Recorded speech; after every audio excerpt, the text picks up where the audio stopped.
and welcome to the Live Wire. I'm Meg Whalen. I'm the Director of Communications for the College of Arts and Architecture. And today we have two guests who are going to talk to us about two upcoming events in the College of Arts and Architecture, and in particular a kind of a unique link between these two events that often are not linked together. We have the Fall Dance Concert that opens November 19th, which is Thursday, and runs through the weekend. And then the very next day after the concert, the Fall Dance Concert ends, we have the Wind Ensemble Concert on Monday night, November 23rd. And so Shawn Smith, who is our Director of Bands, and Balcos, who is one of our dance professors and a choreographer, are going to talk to us today about those two events. Welcome to the show. Thanks. Thank you. Great to be here. Yes. Yeah, so we're excited because of this wonderful collaboration that is occurring between the band and our dance students, and a piece that you have choreographed, and we're looking forward to seeing that actually twice, once on the dance concert to recorded music, but then once live music on the Wind Ensemble Concert. And so that will be much of what we talk about today. But first I would like to start with a little bit of an overview of what people can expect at the dance concert next weekend when they come to see it. It's a really diverse program. It is a diverse program. I think one of the things that we're trying to do in the dance department and also in our whole college is that we're trying to represent who comes to the university, and also represent who is in the city itself. So it's a very diverse concert. We have modern dance, we have a ballet piece, we have a Latin style piece and a West African, and let's see, yep, that's it. So modern, ballet, West African, and Latin. And let's talk a little bit, I have a few pictures, and we can talk a little bit about those different styles because they really involve different movement and different techniques, and for our students, different educational processes that you're working with them. So this first image is a ballet class, and the teacher, Missy Coyle, who used to be with American Ballet Theater. And she's one of our teachers, and she has choreographed the first piece on the program, which I think is on point. So it is classical ballet technique. So tell us a little bit about what that means in terms of the style and the training, and how that differs from something like this, which is you in the classroom with some students in a modern dance class. So how do those styles differ? Well, ballet, traditional ballet has centuries of being around, and the technique is very specific. It's more regal, elegant, upright. A lot of the spine is very straight with the head up in the air. I think Missy's doing pretty much a traditional classical piece, so you will see the traditional classical ballet technique, while in modern the styles and techniques, you lose that balance that you always hear. With modern, you get to lead with your head, or you get to just express more gesturally. There's also more classic modern styles like Graham that Professor Jones does, that has very specific vocabulary, movement vocabulary. But in modern dance, though, it's so wide. The vocabulary can be so wide, the movement vocabulary, that to me it's very exciting. And we also, as you mentioned, have some West African dance and some Latin dance. Here's an image from about a year ago when we had students perform West African, and I believe we'll have live drumming as we did at that time, which is exciting. Tell me a little bit about that. Yeah, Nisha Faulkner is a regular adjunct with us who does West African. She's amazing. Her choreography is amazing. we like to save her for a finale, because when you've got the live drumming, there's just so much energy, and this will relate to what we're going to talk about later. When you have live music, you actually feel the vibrations, and the dancers feel the vibrations in the floor. And that even reverberates into the audience. So kinesthetically, they can vicariously feel this energy and this beat and the earth. And so generally, it becomes sort of a celebration. Then the piece that you're doing on the fall dance program is set to a work by another one of our faculty members, John Allmeyer, who is a composition professor. And you two have a long history together. Mm-hmm. Tell me a little bit about the history that you have. Here are a few pictures from some previous works you've done together. Mm-hmm. John Allmeyer is the composer, and he and I have been working together for about 8 years. It took him a year till 2007 that he said, okay, I got something. It was for percussion ensemble, which is very exciting, and the drums were great. And it was called Dark Dances. And I had recently choreographed Forward Rewind, which was my sort of Hitchcock-esque piece. So it had that mystery, and it had the possibility of, wrongdoing. So here came Dark Dances, and that theme of darkness sort of is appealing, and it's appealing to mass culture, because just look at what's on TV. What are the shows about? It's all about homicide and zombies and trying to figure out, how to save the world. So we've sort of hooked on to that, and we started creating work based on North Carolina murder ballads. And so these are ballads that are traditional folk songs, and the ones that we selected were based in North Carolina. And the interesting thing about them is that they're based on real history. They're based on actual murders and, executions that really happened, and they are in these songs. So we created a set of 3 pieces, and each of them are about 20 minutes long. And here's Poor Ellen, and this was actually the first piece we ever created, based on Ellen Smith, who was a woman that was murdered by her lover. Winston-Salem, I think. In Winston-Salem, that's right. Yeah. So, and this is a performance that was done a couple of years ago uptown in the Night Theater. And what's nice is that it is at this moment in time that Shawn Smith enters into the UNC Charlotte community. That's right. Tell us a little bit about how that happened.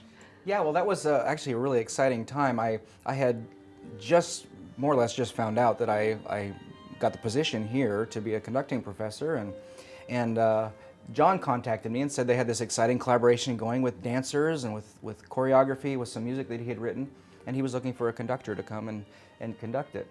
And so I was, of course, thrilled, and flew out here before I even had moved here, still living in Texas, and had the great opportunity to work with E.E. and John both, and these fabulous dancers, fabulous professional musicians, to make this collaboration happen. It was really exciting. And so this was the first chance I had to kind of get to know John's music and get to know E.E.'s work. And so it left a real impression on me as a conductor, as a musician, and just the excitement of having this kind of a collaboration happening here at UNC Charlotte, I think, was just fabulous. So it was a great way for me to kind of dip my toe in the water of the artistic community here in Charlotte before I actually moved here.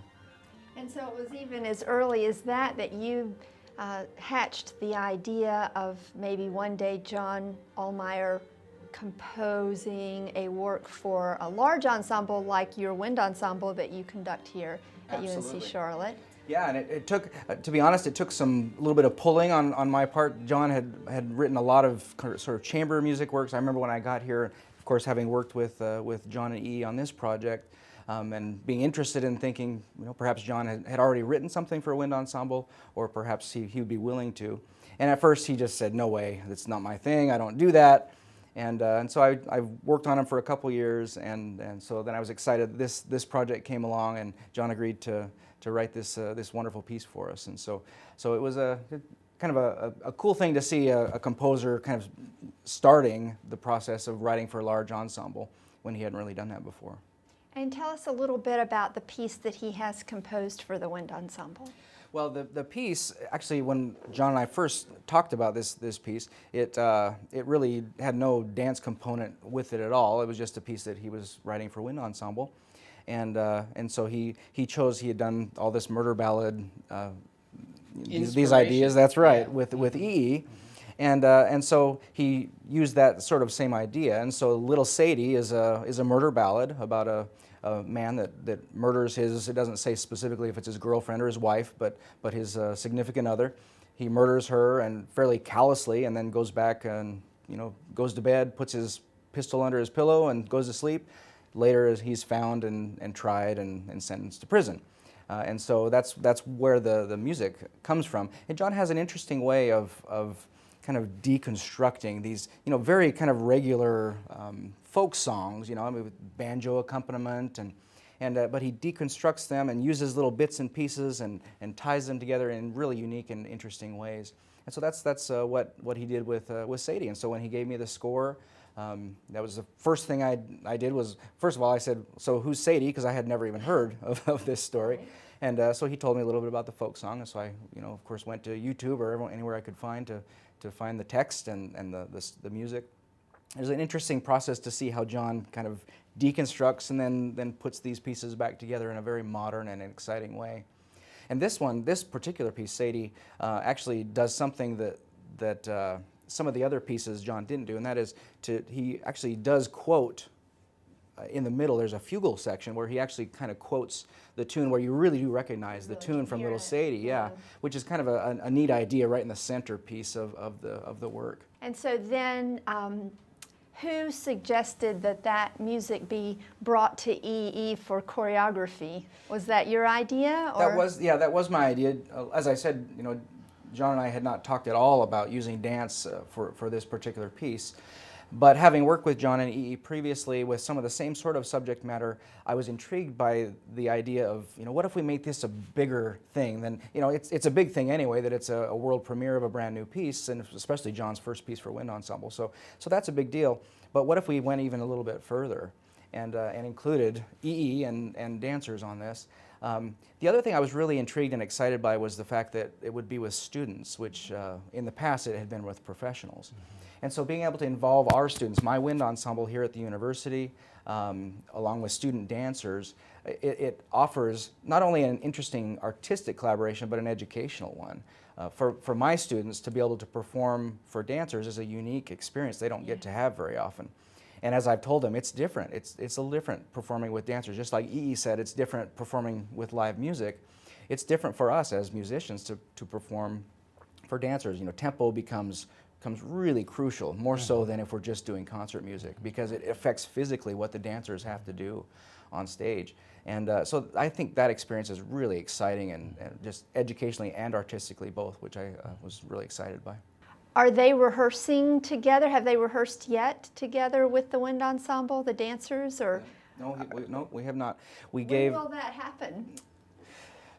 The day of the performance. Unfortunately. Monday the 23rd at 12:30 we'll be with the live ensemble. When you're dealing with students, it's just scheduling wise, they've got classes, and the Wind Ensemble meets at a specific time, and so it really is logistically very difficult.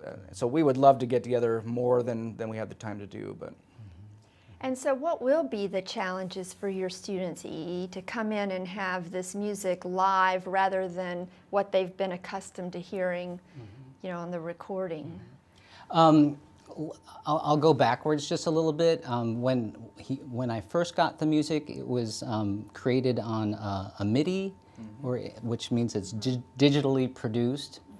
And John often, when we've collaborated, it's like, well, here's the MIDI, it's this digital, and it's like, oh my God, you get robotic music. You get this robotic music, and it's very difficult to deal with. I actually just didn't like it at all. Yeah. And but something that I do with students, and in my in my actual technique classes that we work with a live musician, and I talk about musicality all the time. So I talked with them when they're learning modern dance, and I talk with them about it when they're performing. I said, you have to have your own musicality. You have to understand phrasing using your breath and your body. You know, there's always there's phrasing in the music, there's phrasing in the movement.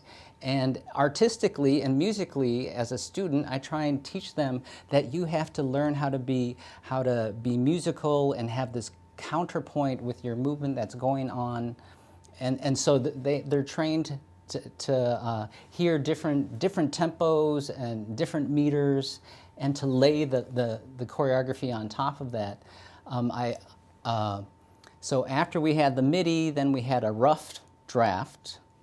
And so that was helpful.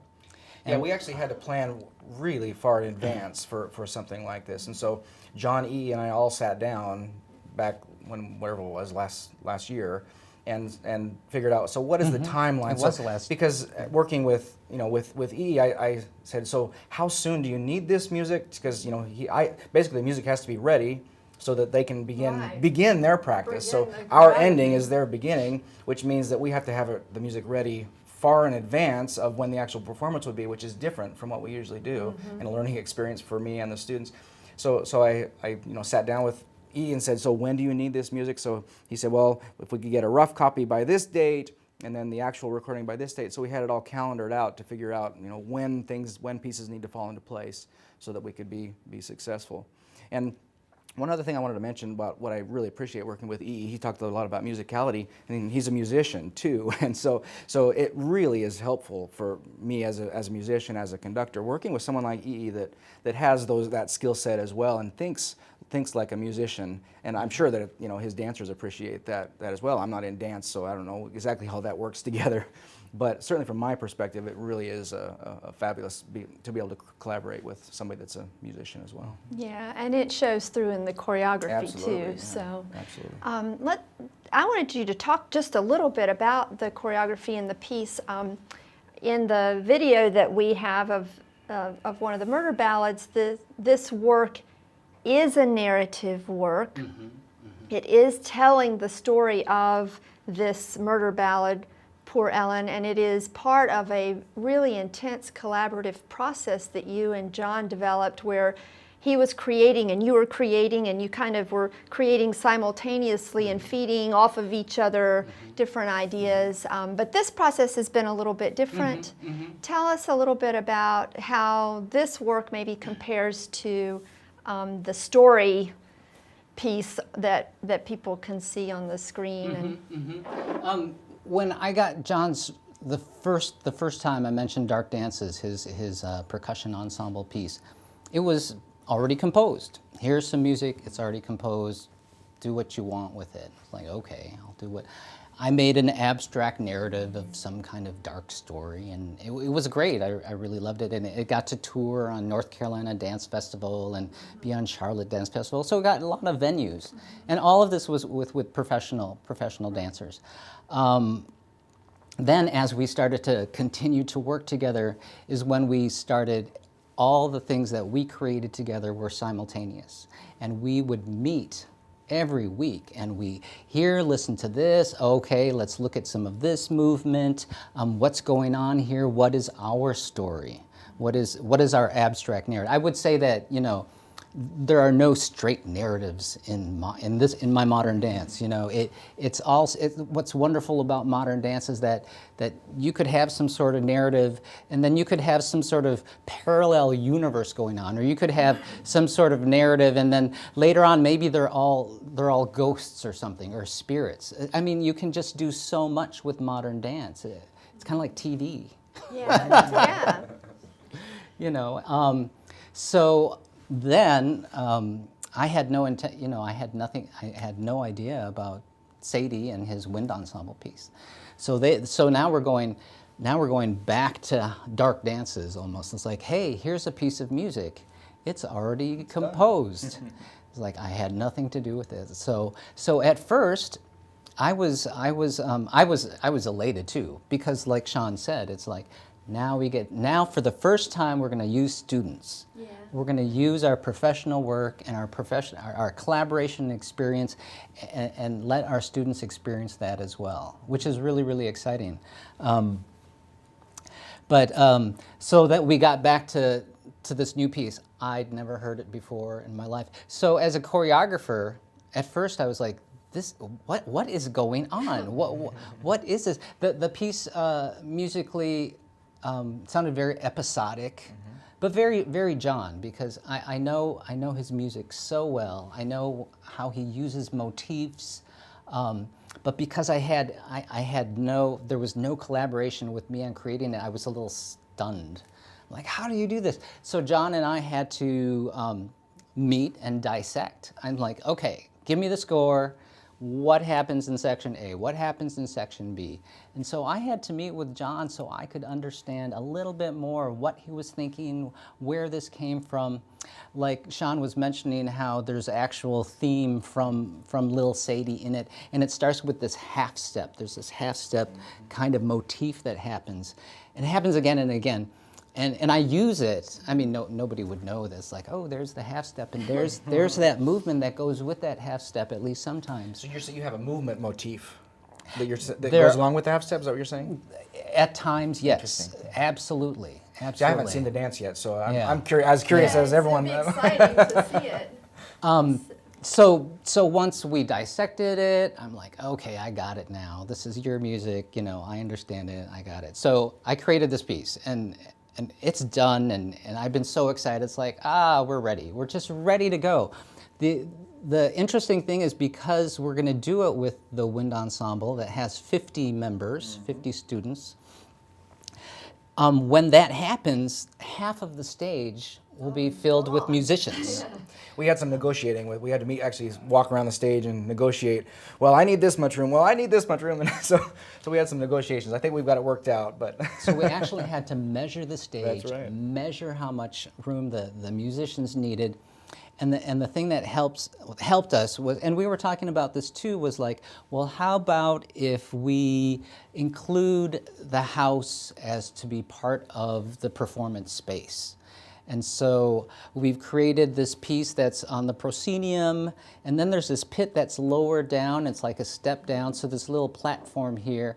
And then there's steps from the pit that go down into the audience all the way back, and then there's this aisle here. And so my dance is choreographed, so it goes all through the house.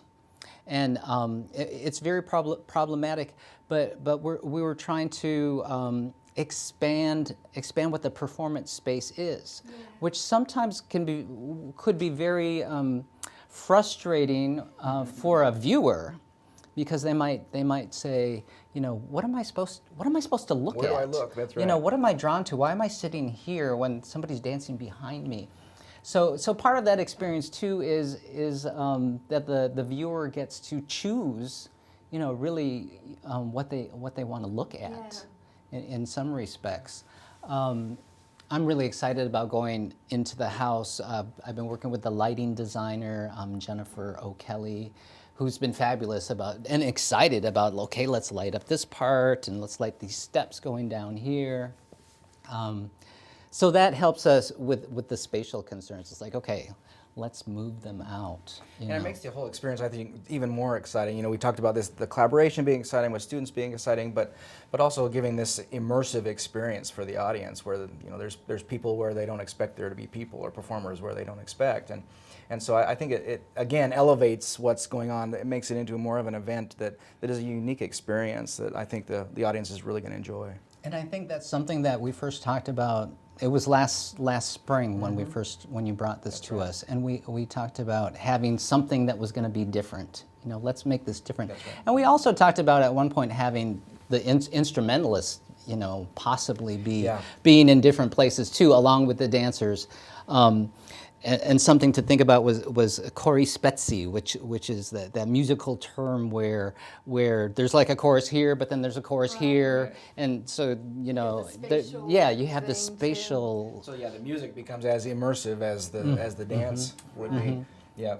Logistically, we just had trouble working that out. So unfortunately, we had to kind of cut that part of it. But but something for the work future. toward. That's right, in the future. Well, very quickly, let's just let's look at a few pictures from the Wind Ensemble and remind people what that ensemble is, Sure. and mention very briefly a couple of the other things, because this will not be the only piece That's right. on the program. That's right.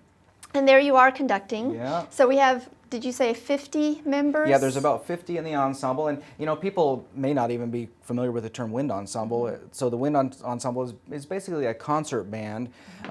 It can be a smaller group or a larger group, depending. Ours is kind of medium size, the wind ensemble here at UNC Charlotte. But it's made up of all what we call wind and percussion parts. So wind being brass and woodwinds, and then of course percussion. And so it's kind of like an orchestra without the strings, if most people are familiar with orchestras. Here you see some of the different sections that make up a wind ensemble with our current students. You'll see many of these people, or all of these students on stage. Yeah. But it's a great group to work with. We do deal with, in Wind Ensemble, a lot of modern music, which is why we love to get to know composers. That's why I was excited to meet John and work with him on this new piece. So we do a lot of modern music, but we also do a lot of traditional music. And actually, the first half of this concert really is all about this dance piece. And so because of the marley floor that's going to be down, the band is going to be kind of in the back part of the stage so that the dancers can be seen. And so in the first half, we're going to be doing some chamber pieces, actually, that can be set up easily and quickly in the front part of the stage. So we'll be doing the very famous Fanfare for the Common Man by Aaron Copland with our brass section, which we're excited about. Yeah. And then some other chamber works by some of our chamber ensembles. And then we'll end the first half with this collaboration with E.E. and John and I. And so that'll be a great way to end that first half. Then the second half really is more of a traditional sort of wind ensemble or concert band concert. And we're going to be having pieces, actually a number of British pieces. So we'll be doing the Gustav Holst's First Suite, which is one of the most famous pieces ever written for band. Great British composer, Gustav Holst. Most people know him for his Planets for orchestra. Right. Everyone knows that piece, but he wrote this wonderful suite for military band, actually, that we'll be performing. And then another piece called English Dances by Malcolm Arnold, which is also a very charming set of 4 English dances that I'm sure the audience will enjoy. It's a fairly light-hearted music, but very, very good British sort of music. And then one other important part of our second half is that there's a piece that I commissioned from a composer back several years ago called Trailing Clouds of Glory by composer Benjamin Taylor. He's an outstanding young composer, actually. And it's a really kind of evocative and neat work that I think the audience will enjoy. So this will be actually the Southeast premiere of that piece as well. So we have John's world premiere, and then we have the Southeast premiere of Trailing Clouds of Glory here. So really excited about both halves of the program. Well, it sounds great. It's it's really exciting to have this collaboration and to have all of this wonderful art making right here on our campus, and to have the wide range of opportunities to see and hear different kinds of dance and music. And I hope people will come and see the dance and hear the music and see the dance with the music live, that especially. One thing I want to be sure that I mention before we leave is that on Saturday night after the dance concert, we have a very special event in our Stores Salon, the architecture building actually, which has a huge hall in the middle of it. Great space for dancing. So we're having a salsa dance party. It's kind of a fundraiser for the dance department, I think.